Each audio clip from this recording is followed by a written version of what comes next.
All right. We're Awesome. here. Well, first, thank you, Ari, for joining us. For this really special podcast episode.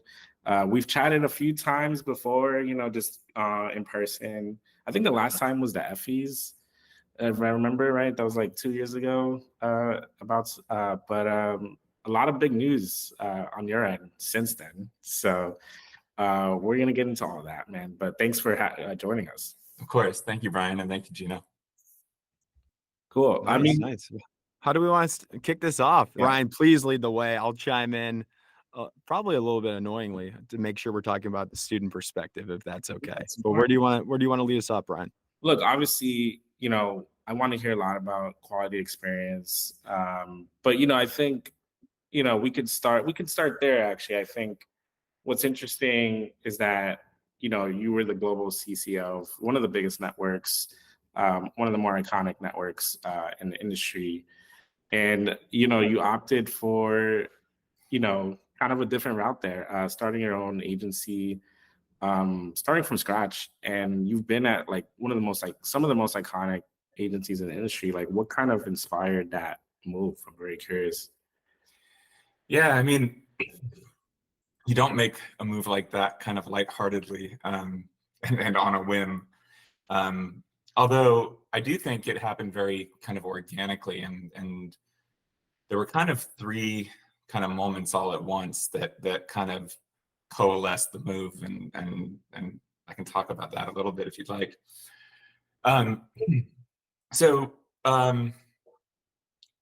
Yeah, rewind about a year ago, and I was jury president at the Lions for the brand experience and activation category.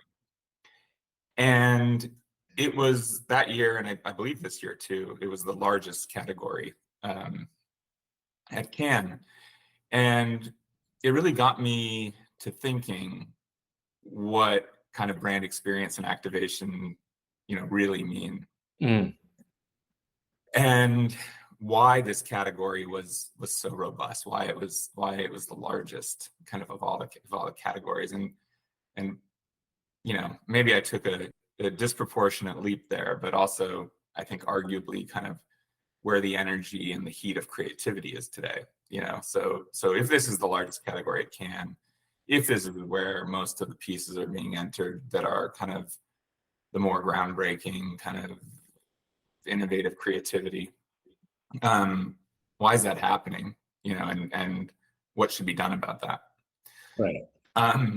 So we discussed this actually a lot in the jury that year, and I think the conclusion that we came to, which is kind of one of these age-old truths in advertising, but these days we're calling it brand experience and activation, is that if you can create disproportionate value for your audience, your audience will love you disproportionately. It's just a very simple value exchange. You give them more value, they love you more. Okay, simple enough. And that year, the Grand Prix went to an activation between EA Sports and Ted Lasso and the Apple property, Right. Where the team from Ted Lasso was actually integrated into the game. It was the first time a fictional team had been integrated into the EA Sports franchise.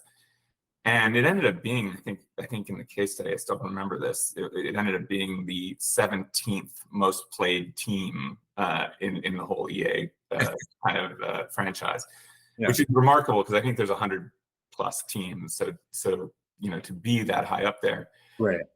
And we had a lot of conversation around that, like the value for both these brands, for both EA and Apple, of having consumers spend 90-minute chunks at a time paying to ultimately play two brand IP. It's like, that's it. I mean, that's what we're all aspiring to in advertising. We're all aspiring to stuff that is loved so much, that not only is it participated with, and not only is it shared, but in some cases it's even paid for.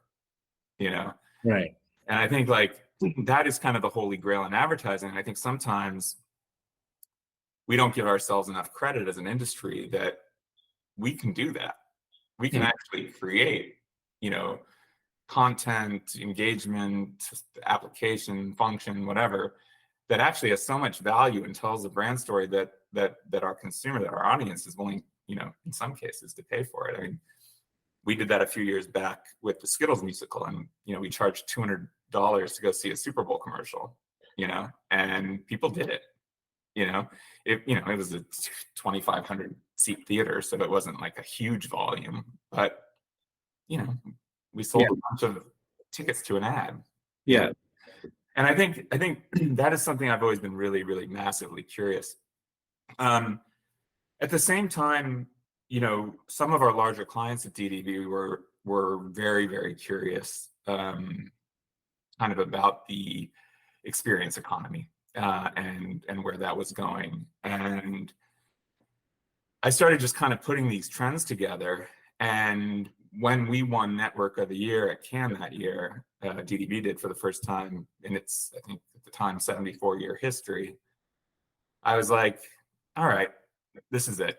Like, this is the kind of moment where, like, if I can't hear the kind of alarm bells that experience kind of is where the future of this industry is heading, then I'm not going to be very good at this job. And I think also the idea of having kind of checked off that global Network of the Year from a network who had never accomplished it before, I was like, there's nowhere else to go, kind of. Like, now I need to see if I can go start a successful agency. Like, that's the next bell to ring. And I've always kind of given the advice to my creative teams that kind of when you're done learning somewhere, you need to go put yourself in another uncomfortable position, because that's where creativity thrives. And if I didn't take that advice myself, what kind of creative leader would I be?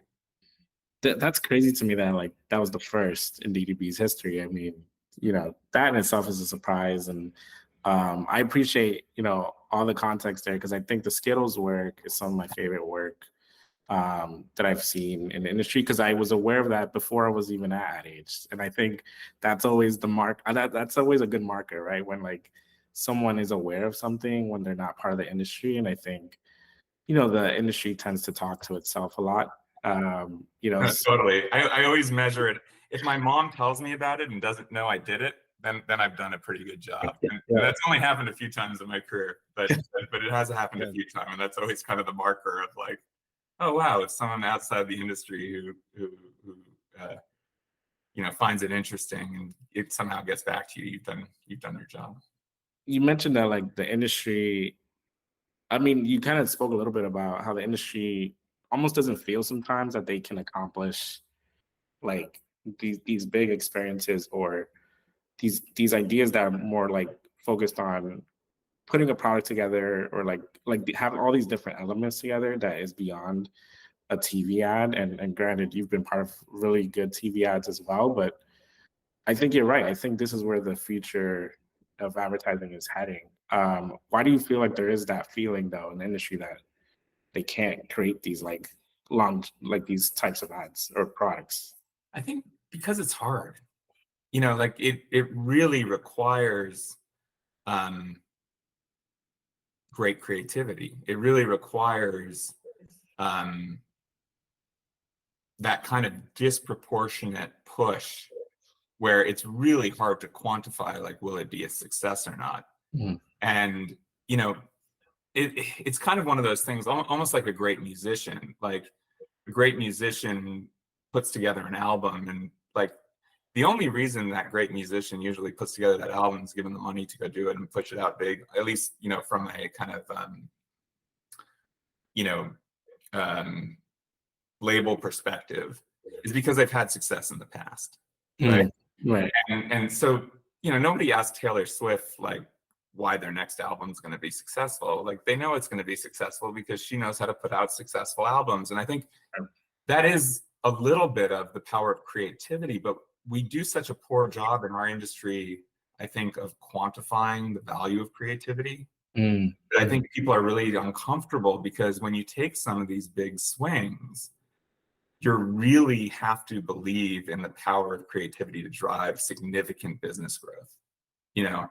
And again, like, I'm kind of obsessed with Taylor Swift because I have a 11-year-old daughter, but like, she's like the epitome of this right now. You know, she drives this stuff, you know, like crazy, and like, you know, she's a billion-dollar industry in and of herself, you know? And that is not like, I don't think that should be lost on us as an industry. I think she really is kind of the model of creativity driving economy, you know? Right. You know, it's interesting, like you brought that up because, you know, I think I was thinking about, you know, in preparation for this kind of interview, you know, what are the big pieces of work that are reaching beyond the industry? And I think about like, you know, the solo stove work, you know, I know it caused the whole debate, right? But that did reach, you know, people beyond advertising. Op work, you know, you think about the Barbie movie, you think about all these types of experiences. Um, it almost feels like to succeed, and then you tell me if I'm wrong, like, but like to have the ROI that brands are looking for, you almost have to create a viral moment, or people are chasing that viral moment. Do you feel like that's the only way to, or the biggest way to be effective at this point in advertising? And I'd love to get your take as, you know, as a creative. Yeah, I think it's a good question. I think a few things on that. So, you know, years ago, Bogusky kind of became famous for the PR headline. And Right. like, when you concept creatively, like what's kind of the PR headline behind your idea. And I think what that's ultimately a shortcut for is, you know, will anyone care? You know, is what we're doing interesting because, you know, it's a creative project, or is it interesting because people will care? Hmm. You know, and I think our job, again, as an industry, is to do things that people care about. And ultimately, I think one of the easiest ways to measure that is by virtue of how well it travels, or how much part of culture it becomes, or, you know, how much of a thing moves. I don't think that is a requirement Hmm. for a successful campaign. I do think, depending on what your business objectives are, you know, that kind of awareness or earned media, that certainly is something that a lot of brands would like to have, and I think aim for. But I don't think it's an imperative for all business problems, you know. But I do think the work we get excited about as an industry does tend to you know, check that box. Right. But for me, you know, I kind of always just, you know, ask my teams and myself, like, you know, will anyone give a shit? Like, and like, can we be really honest with ourselves? Like, let's be like super critical of this idea, and like you have to take all your emotional baggage of like how much, you know, you love the idea and how much you care about it, and that the client spotted, and that great people want to make it, and, you know, all these signals Right. that it's a good idea, and go, but are we being honest with ourselves? Like, is anyone going to give a shit? Right. Because I think that's it. I mean, that's really the crux, I think, of the question you're asking. And I think that's the crux of when we're making and when we're concepting, like, are we accomplishing that? Because if we're not accomplishing that, like, let's hang it up and let's come up with another idea that, like, we think ultimately people will give a shit about. Right. Am I allowed to say give a shit? You can say whatever you want. You know, like, I'm curious, like, did you ever think, when you're growing up, right, like, and you were watching whatever your favorite ads were at the time, did you ever think like, I want to start my own agency? Like, was that part of the plan? Like when you were getting into the industry, like when you were an intern, I think at Goodby, right? You know, like, talk to me about those early days, and kind of, was that part of the plan, you know? Yeah. So going way back, I fell in love with photography in high school, and I think my love for photography was kind of more in the photojournalistic side of photography than kind of the fine arts side of photography. And I think my fascination for it early on, you know, I did a bunch of yearbook stuff, and in college I did a bunch of, you know, Boston University, I worked for the school newspaper, and, you know, I was a total nerd in that regard. And my love for it was this idea of being able to tell such a robust story in a single frame. Right. you Yeah. know? And I think, I think advertising is very much about that. It's like, how can you tell a really robust story in usually a pretty truncated period of time? And so I went to college under the assumption that I was going to be a photojournalist. Mm. And I had this great professor in the College of Communications at Boston University. He was an ex-Magnum photographer, and he was talking about kind of all the time he spent in these different war zones and kind of desolate locations, capturing, the world's news ultimately. And kind of in hearing that story, I was like, oh man, like, I don't know if I want to do that the rest of my life, to be honest. Like, that sounds heavy. Yeah. And so I did, I kind of like regathered myself and kind of went through the Comms 101 program where they hit on advertising for a period. And I remember I had a brief for Brugger's Bagels. So this is a local Boston chain. And I was like, oh, this is kind of interesting. Like, there's a real logic puzzle to it. And there's an art form to it, and that really kind of satiated the two sides of my brain. Mm. And then, as you said, I took the next summer back in Berkeley, where I grew up, and I interned at Goodby Silverstein and Partners. And when I walked into that environment, I was like, oh my God, like this is a job. Like, people pay you for this. They had just done, I think at the time that time they had just done I think it was the Nike skateboarding stuff that I think it went on to win the Grand Prix. Right. Yeah. John Soto and Al Kelly were the team, and they kind of took me under their wings. And this is back when there were like, you would be photo mounting things and going through books, like putting Post-it notes on images that they would later like scan in and bring to the studio to create comps. I mean, this is all kind of before the internet. And I just couldn't believe the job was real. I remember there was an email that went out about like, please stop leaving your joints on the stairwell, because like, we can't have, like, it's a hazard. It's a fire hazard to leave your joints on the stairwell. I was like, what is going on right now? Like this is a culture that I just couldn't believe like existed, and I was hooked. Like, from there on out, I was hooked. And you went from you started as an intern there, you said. Is that correct? Yeah. So that was after my freshman year in college. The summer after my freshman year in college, I was an intern at Goodby Silverstein Partners. How'd you get that? Like, a lot of people today they're dying to get that type of role. How'd you get that freshman year after your freshman year summer?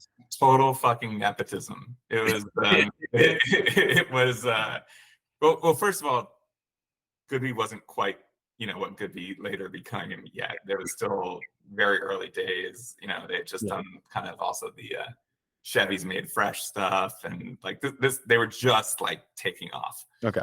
Right. The year was, I think, 97. I think that was the summer of 97. Or it might have been 96. I think it was 97. But I was coming back for the summer, and my mom wanted me out of the house.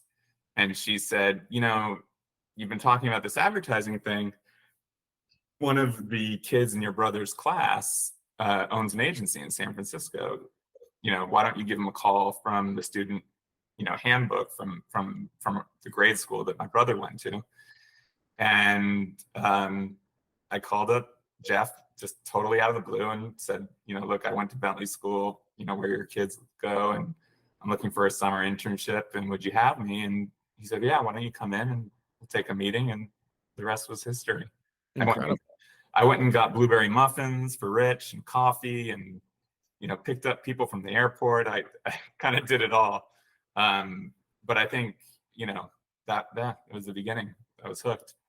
You were hooked, and then you worked hard and you stuck with it. Did you find it was easy to get promoted from there? Did you keep going back every summer? What was that process like?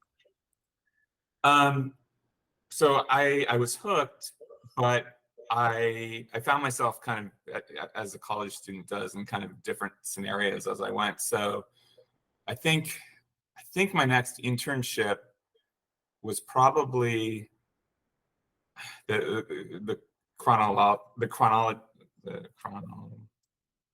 order of this is a bit blurry, but I was an intern next at Arnold in Boston. So I did that during the school year. And I think that probably would have been around my sophomore year. So I think that is the right order. And this is right when Arnold was doing all the Volkswagen stuff. This is when the Beetle kind of relaunched, and they were doing da da da and kind of just all that brilliant Volkswagen work.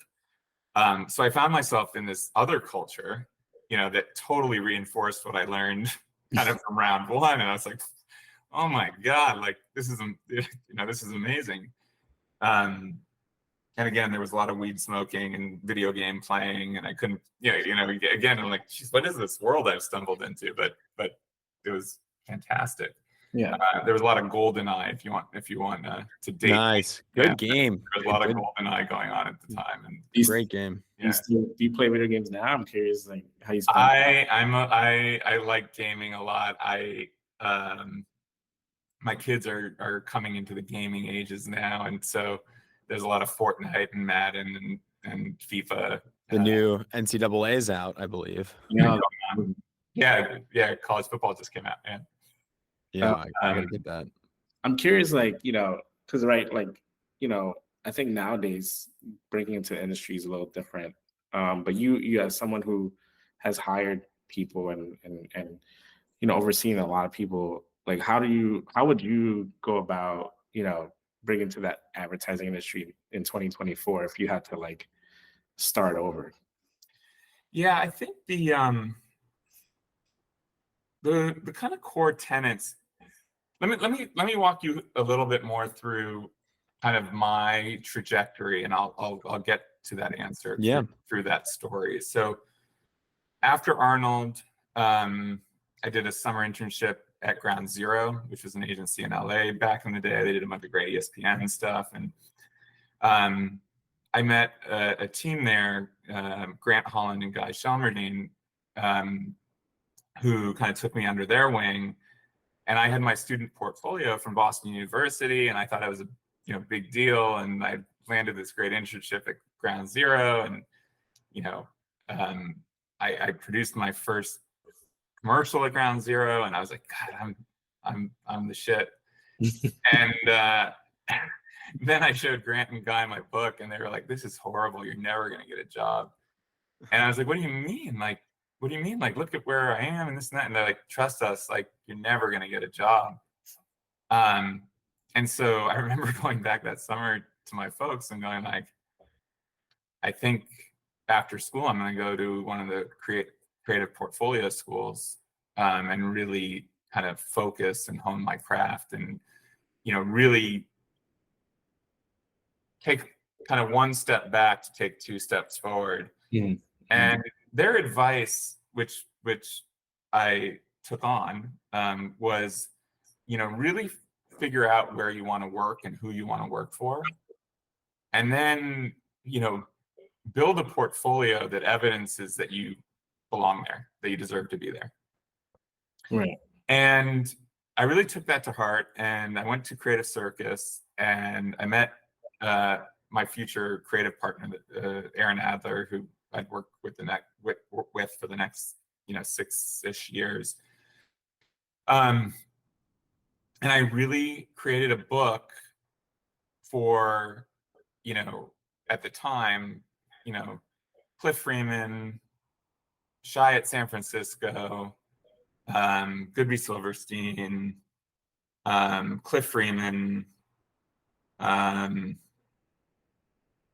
trying to think who else was kind of on the list from those days.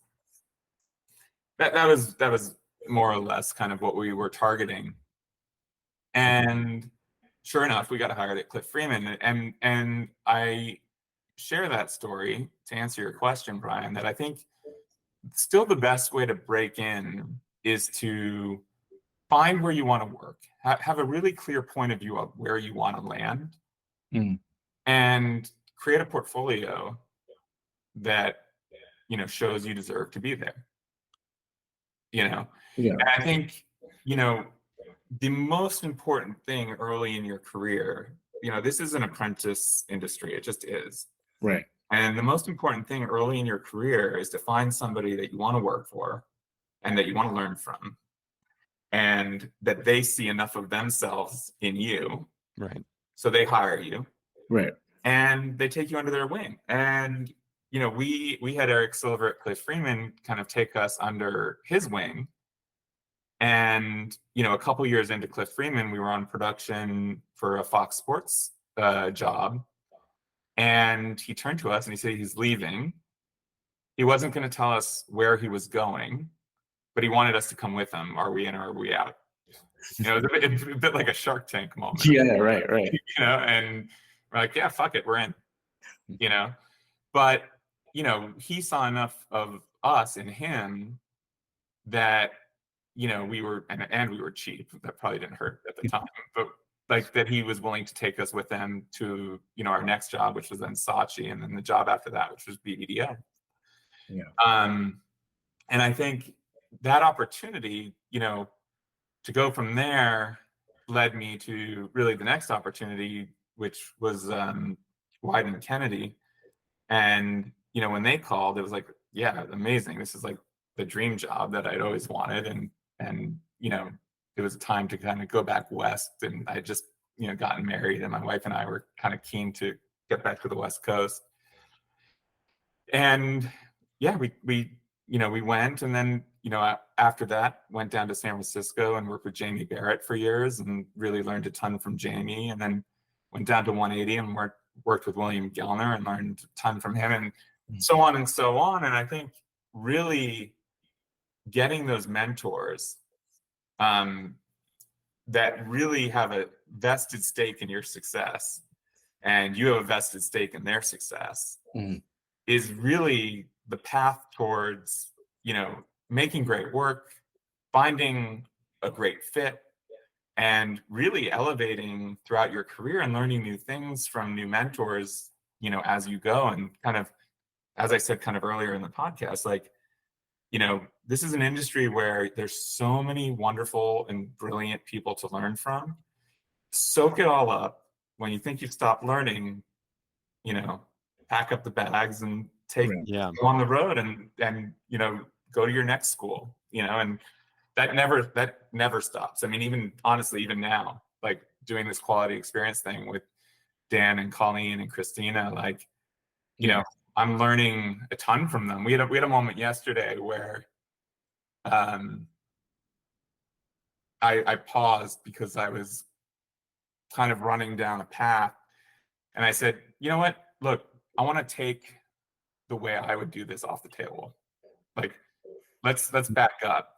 And I asked Colleen specifically, I was like, Colleen, what, like, if we were doing this the way you see it working best, like, how would we do it? And she broke it down, and we're like, yeah, let's do that. That's amazing. That's great.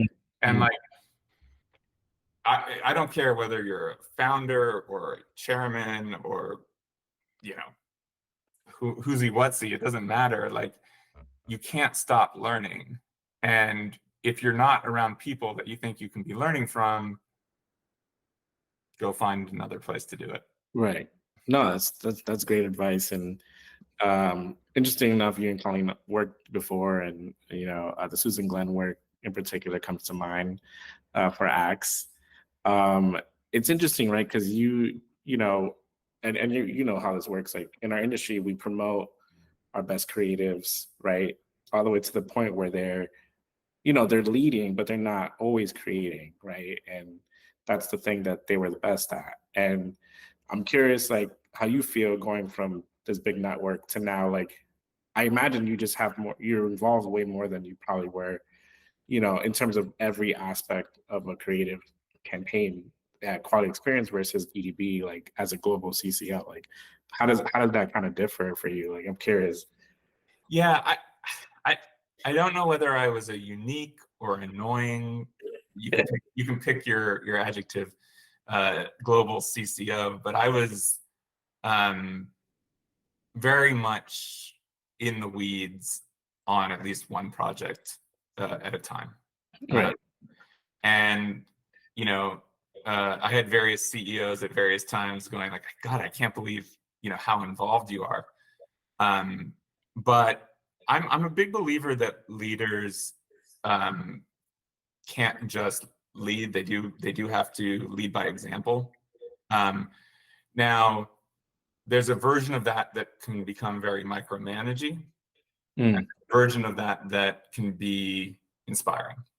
And probably not always successfully, but I always kind of aspired to be more of the inspiring version. And by inspiring, what I tried to do at DDB was bring together our best talent from around the world and solve some of our most interesting and important business problems with the most brilliant creativity we could put together. And so that's why, you know, I focused on, you know, at least a project at a time, you know, deeply. And then obviously I'd oversee everything else. To be honest, in your own agency, in a small agency, it's not really all that much different. You know, like we have 3 things in production right now. I'm deeply involved in all of them in this instance. And, you know, then I'm trying to oversee all the other stuff as well. And like the reality is there's just so many hours in the day, no matter what level job or what size agency or what size network you're leading, your job is ultimately the same. Your job is ultimately to create a couple use cases of the best creativity that the entity is able of creating, you know, and then make sure everything else runs as smoothly as possible, you know. But I think sometimes I don't think promotion and escalation should lead to getting out of the work. Right. And I never let it lead to that for me. Now, that doesn't mean that like 60% of my day wasn't spent on kind of other non-creative things. It most certainly was. Right. But I did ensure that like really my love of this industry and my hopefully what the value I bring to the industry, you know, never was taken away from me, because like then there's no point for me there would be no point. I'm not interested in, you know, just looking at spreadsheets and you know, making sure that, you know, we were as profitable as possible. My interest is in really proving that creativity can drive profit and growth, you know, both for the brands we service and the agencies we lead. You mentioned 3 projects in production. Anything you can talk about? I mean, I'm curious. Oh, look at Brian go. God, I there's nothing I want more. Yeah. Come on, Ari, spill the beans. Yeah. But I can't. But I can tell you, the first work is dropping in those 3 things will all drop in September and October. So Nice. you don't have to wait too long. You don't have to wait too long. Yeah. Oh, sorry, Gino. Were you gonna? I was gonna ask some like student gear questions, Yeah, but go ahead, Brian. Let's do it. No, go for it. Cool. All right, this can kind of be rapid fire, just like throughout your successful career. I want to make sure we have a couple questions fielded from our listeners, and also from the Knicks, who I believe you have worked with. I'll start with the Knicks question. How many headlines before you write a good one was the question. How many headlines does it take before you write a good one? They're trying to blow me up because I gave them a really hard time when we first started working together. And it actually wasn't terribly different advice than what Grant and Guy gave me actually at Ground Zero. I was working on a Harris brief. I still remember it was for, I forget which casino, but it was for a casino. And they just needed some like small space newspaper headlines. And, you know, again, this is kind of speaking to the headspace of where I was in the time, but I, you know, spent a day writing and had 3 headlines I really liked. And I kind of walked up confidently to Grant and Guy. And I was like, here you guys go, nailed it. And they were like, like, these aren't good. They were like, go away, write 100 headlines, come back in a week. Don't come to me in a day, come back in a week. and we'll look at them and we'll check them off. So I did it. I wrote 100 headlines. I came back to them, and they picked 2 or 3 that they liked, and we presented them to the client, and they bought them. And so that is an exercise that I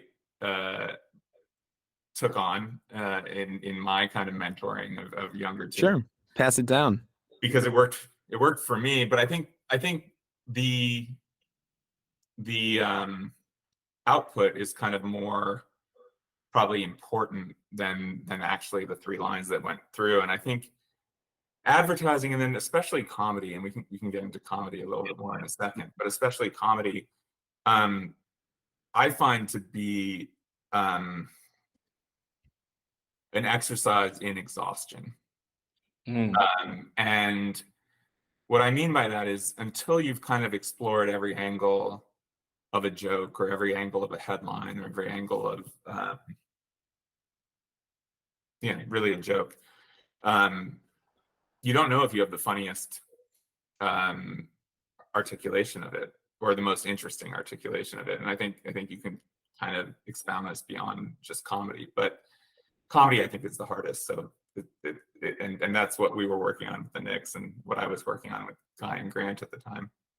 And it was something that came to serve me down the road at Cliff Freeman. All the Fox Sports stuff that we did, we would write hundreds of campaign write-ups, and we'd send them through. And I remember it was always like Christmas morning when you got in the next day, and the email was there of like, these 3 are the ones, that they like. Go blow these 3 out, And then when you had the 3 campaign ideas that they liked, you would do hundreds of jokes on those 3 campaign ideas to get to the 3 executions in each campaign, that would ultimately be the campaign. And through that exhaustive process, like, we always struck gold. And whether we were the team doing it, or it was a team down the hall, or whatever, like, that was the process that I learned early on. And Cliff Freeman was like, probably the poster child for that process that led to like really great comedy over and over and over again. Do you remember, also this came in, what do you remember from the wall of funny and not funny at Cliff Freeman? So yes, I think it was Dan Kelleher and Mark Shruntek famously had a wall of funny, not funny in their office. And there were yellow Post-it notes, and God, I hope I get this right, because it is quite important. But I remember brown shoes was on one side of the funny, not funny wall, and black shoes was on the other side of the funny, not funny side of the wall. I think brown shoes were funny and black shoes were not. But it was that kind of stuff, and that kind of level of detail. Like, tubas were funny, but trombones weren't. Bald people are funny, but like, it was kind of all that kind of stuff. And it really was kind of how Cliff's mind operated. And it made binary. It made no sense in the world until it made all the sense in the world, and it was just this, like, drinking from the fire hose of like a comedy school. I think it was, as close as you could probably get to a Second City, in advertising. Yeah. And everybody who went on, from that kind of class, went on to, run agencies. And, Scott and Ian did all the Skittle stuff before, I got a chance to work on it. Kelleher led agencies for years, and, everyone went on to really kind of successful career. That thinking, like, funny, not funny, kind of reminds me of like Jerry Seinfeld, like in some of his interviews when he's talking about the way he gets to a joke, and he like points out, like, with the Pop-Tart, when he was developing the Pop-Tart movies, like the back of the head blows off when he discovered the Pop-Tart. He's like, that's funny. And he explains like words that he used specifically, funny or not funny. Yeah. So I think there's some alignment there. Are there comedians that inspire you to this day, Ari? Like, do you watch stand-up a lot? Or honestly, like, all of them. I'm a total stand-up junkie. And I love all forms of comedy. I mean, I love it. I love it all. I think Yeah. the more you can consume, the more you can kind of process, like the more, early on in your career, I think even like steal, and I don't mean that like literally, but like steal, air quotes, be inspired by. I mean, Yeah. I remember really early days. First of all, Farside had like a huge kind of impact on me as a kid. Hmm. And also it kind of goes back to that, like tell a really interesting story in a single frame, you know? Yeah. Yeah. But Farside had a huge impact on me. And I think Farside is very kind of apropos for advertising. And if you do your homework and flip through enough Farside books, you can see where a few ads kind of came from. And not just in my career, but other people's careers as well. When I started working on FedEx at BBDO, which was, all kind of office comedy dialogue at the time.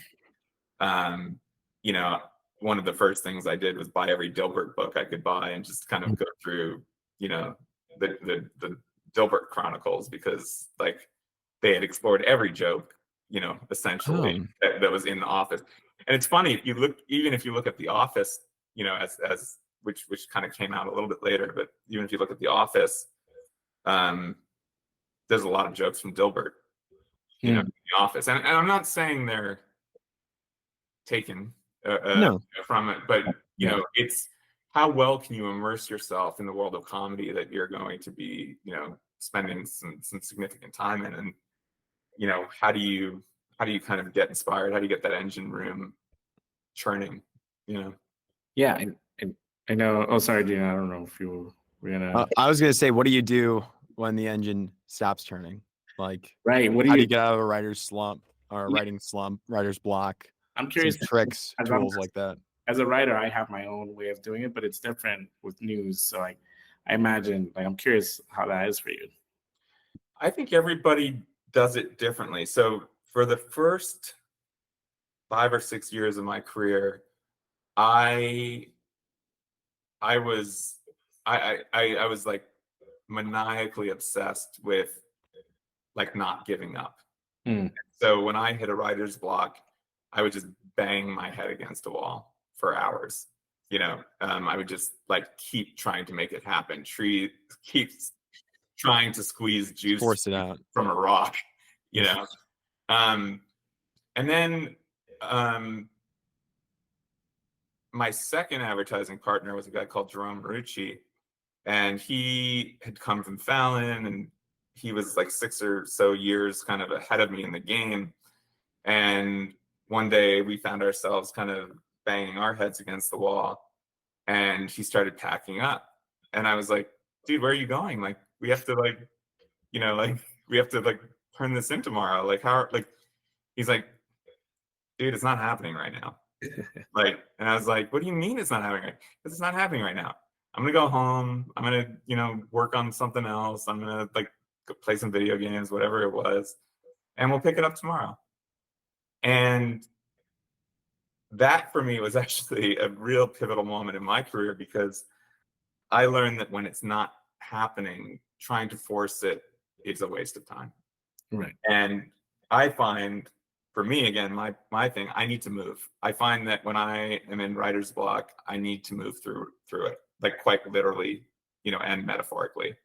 And so going and playing some tennis, or going for a run or a walk, or doing some yoga, or getting on the bike, like whatever it is, like I find movement like unlocks it for me. Right. But I do try to share that with teams, because I think a lot of the burnout in our industry comes from banging our heads against the wall. Mhm. And it's not a pure science. Like, there is art to this, and the art of idea generation sometimes is flowing, and sometimes it's stagnant. Right. When it's flowing, like, I think you should write till 2 a.m. if it's still flowing. Like, because when it's flowing, it's just rare. And so you never want to like, don't like squeeze every ounce from the Mhm. flow. Right. Yeah. But when you're stuck, recharge. Go do those things that recharge you, whatever they are. For me, it's movement. But whatever I don't care what that. It could be reading a book. It could be, sculpting. It could be go to a museum. It could be take a nap. It really doesn't matter. It's like whatever refuels you, whatever recharges you, Yeah. and that ultimately at some point will lead to it bubbling again. You'll just feel it again, and it's something that you just get better at and more comfortable with the longer you're doing it. But I really do think that that's like a critical skill set to develop, in this field. No, that's 100% right. I do the same. I go for a walk. I move around. Now, if something's breaking, I don't have as much time to just take a break. But yeah, no, totally get you on that. And let me know. Do you know if there's like more student questions? I was going to ask if you ever played pickleball. You said tennis, but I have played once or twice, never like I think with the official rules, but I'm a big racket sport fan. So really, badminton. Yeah. That's a good one. Goody Silverstein on a badminton court back in the day, and we got after it. We got after it on the badminton courts. I love that sport. The quick question I had though, like, what do you find yourself like your daily routine, or what are you reading? What are you watching to stay up to date, either with advertising or just general news culture? Like, what are you checking in on? Obviously, I read adage.com. There we go. On the regular, all of Brian's articles first and foremost. I actually do. Ad Age and a couple other ad publications. We don't need to call them out by name, but they're out there. Yeah. Besides those, then, yeah, what else do you tune into? Again, like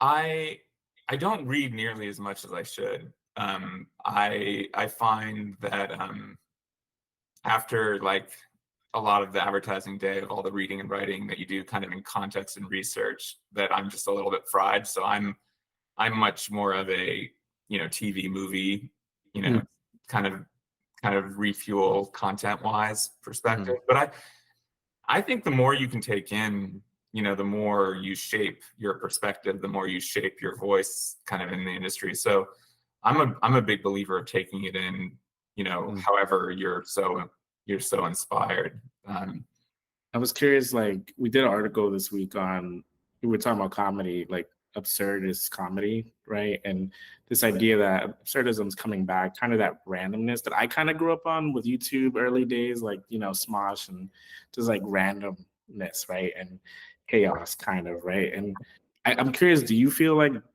from a creative comedy perspective, is that having a resurgence? And what are you following in terms of like comedic trends in advertising that are interesting to you? Yeah, I think well, let me answer the comedy part first. So I think that absurdist comedy, has been around forever. I think you can go back to early television. I mean, Charlie Chaplin, was absurdist comedy,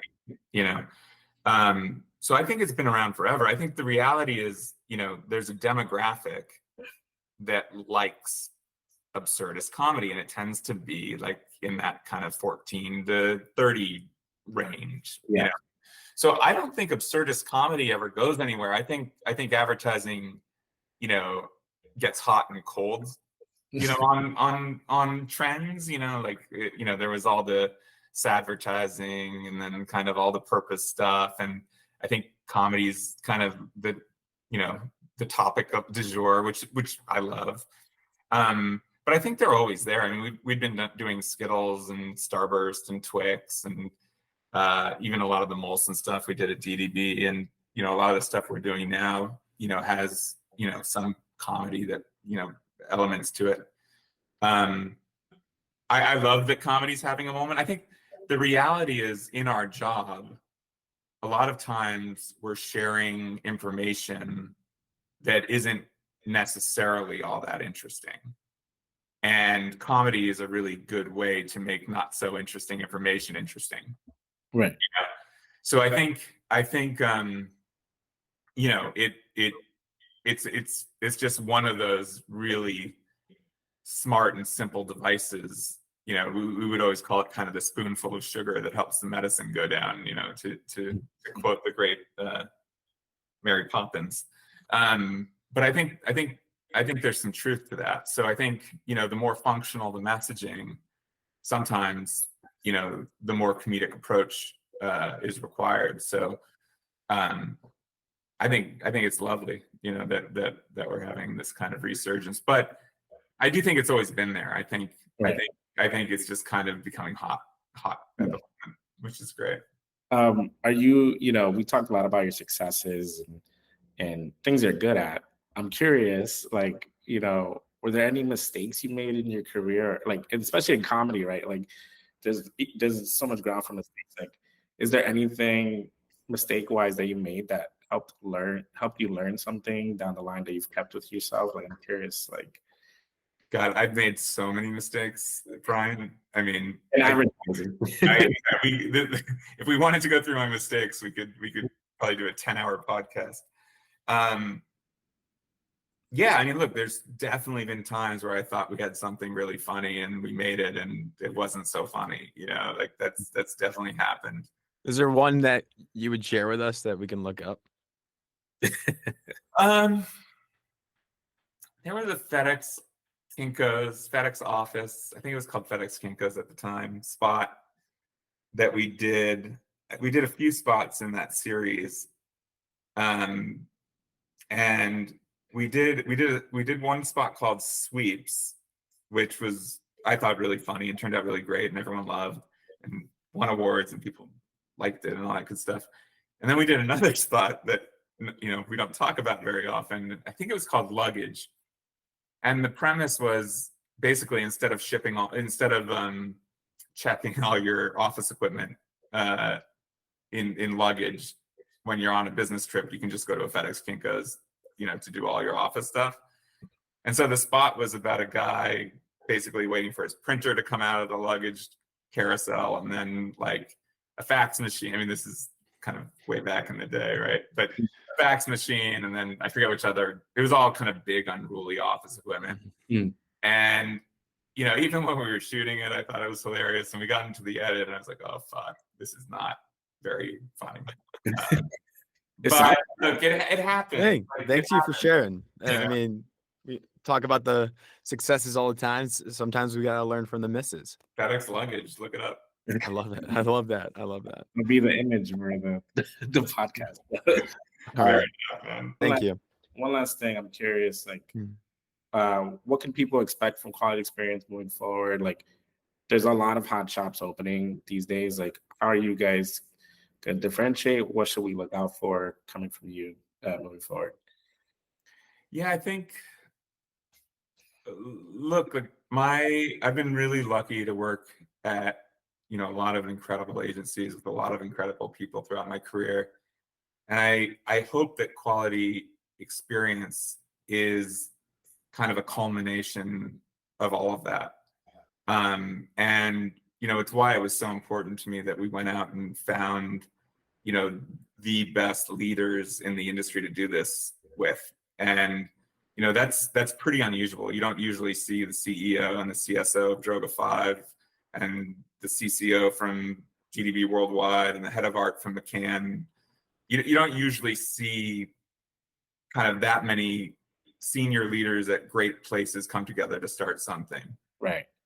And I think the appeal of it was we all loved where we were, but we all believed that the future of advertising looked a bit different, and that it was going to be really hard to take even some agencies that were only 10 or 15 years old and really turn them into what we thought would be the best model for, you know, 2024 and beyond. Right. You know? And so I hope we crack the code on kind of what modern advertising agencies look like moving forward. And I think it's funny, everybody is so scared to say advertising agency, and everyone wants to be a studio and a this and a that, and a creative company and this. I think we're really proud about being an advertising agency. You know, we're just going to do it in a very different way than it's been done for the most part. And we really want to take that kind of top 10% of what we did where we had been in our past and make that the norm. Right. You know, and so far it's looking good, but we'll see. Time will tell. No, that's great. Like, wish you all the best, your, travels, endeavors, and all that. Thanks for joining us for this podcast, sharing great stories and anecdotes. And this was fun, man. I appreciate it. No, it's my pleasure. Thank you, Brian. Always good to chat. And Gino, nice to meet you, man. Thanks for having me on. Of course. Nice to meet you too. Thank you. All right. Cool. That was